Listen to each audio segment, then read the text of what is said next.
Well, honeybees have long provided us with honey and wax. For some beekeepers, the bees also provide a passion. So I decided to visit a local beekeeper to see what all the buzz was about. Think you work hard? In the bee world, it's all work and nothing else. The life of a bee is really it's fascinating actually. A little worker bee in a real busy pollen nectar flow will only survive about 30 days. They work themselves to death, literally. And Nancy Goggin should know. She's a beekeeper and has been for the last 8 years. I was teaching over at Sussex Tech, and I was always interested in what project I could get that would be hands-on for the students to participate in. And I got this wild idea that I would start some bees. And that wild idea sent her on a wild journey. Now, I come from a farm background, and it's one thing to think about bees as you see them out. It's another thing to raise them. After Nancy's first encounter with bees, she wasn't sure it was such a good idea. My mentor was Robert Mitchell, who's the state apiarist. I can remember one day going out there, and he opened up the lid on the hive, and if you think there's little buzzing that you hear here, well, it's nothing to 60,000 bees in a hive, which is that many when you have a full hive or more. Sounds like a freight train. But after a year of guidance, I was hooked. Again, it's one of those things where people, if they're successful their first year or first couple of years, then they tend to keep doing it. Now, in addition to these hives, Nancy tends to hives in Milton and Laurel.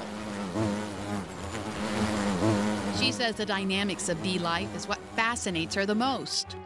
After you get them through the first year, then the bees pretty much can take care of themselves with a little bit of help. And an understanding of the bee hierarchy. The queen is the most important bee in the hive. There's only one. Through her pheromone release, she pretty much governs everything, including the attitude of the hive. That's all brood. That's all young bee larvae. The queen's job is simple, laying the eggs that will spawn the next generation of bees in the hive. She spends her life safely tucked away.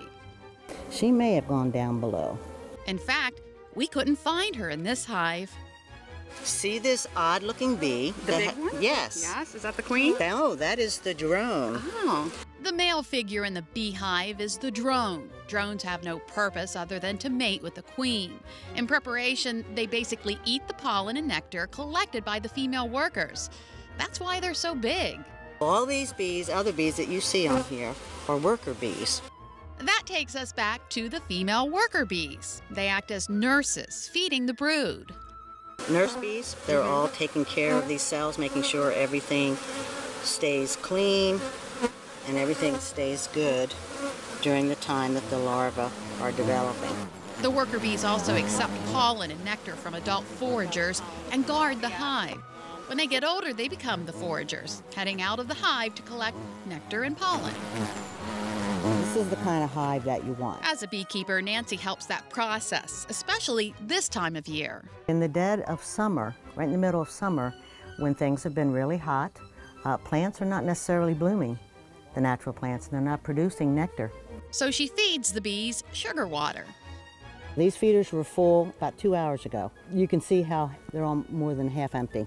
They're fairly hungry. In this hive, this is not at capacity. I have to admit, being around 20,000 bees made me a little nervous, even though I was suited up. You don't move fast, you don't jerk, you don't swipe. I didn't get stung, but Nancy says she has plenty of times. It's part of being a beekeeper. Once you get stung, or you're on a horse and you get thrown off, you get back on, whatever, after a while, you get over it. I got over it. And she certainly doesn't take it personally. There's a very special relationship with the beekeeper and their bees.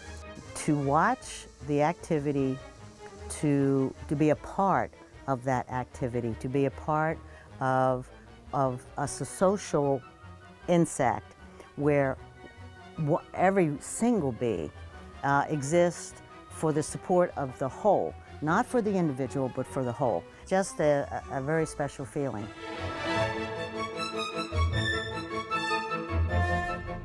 Very fascinating indeed. Yeah. Now, Nancy doesn't open the hives every day. She says she's learned there are certain times when you should stay away from the bees, especially when there is a barometric pressure change, like if it's falling, a change in the weather. She says it's best just to stay away from the bees. Leave them alone. I think that makes them mad. How about that? Wow. Up next on Delmarva Life, Brian is taking today's cooking segment outside the studio. He is at the Suicide Bridge restaurant in Hurlock. Brian, what are you cooking up for us today? Well, Jimmy and Lisa, Suicide Bridge restaurant was voted Delmarva Life's best for fine dining and for this right here, their crab cake. When we come back, they're going to show us how they make it. You don't want to miss it.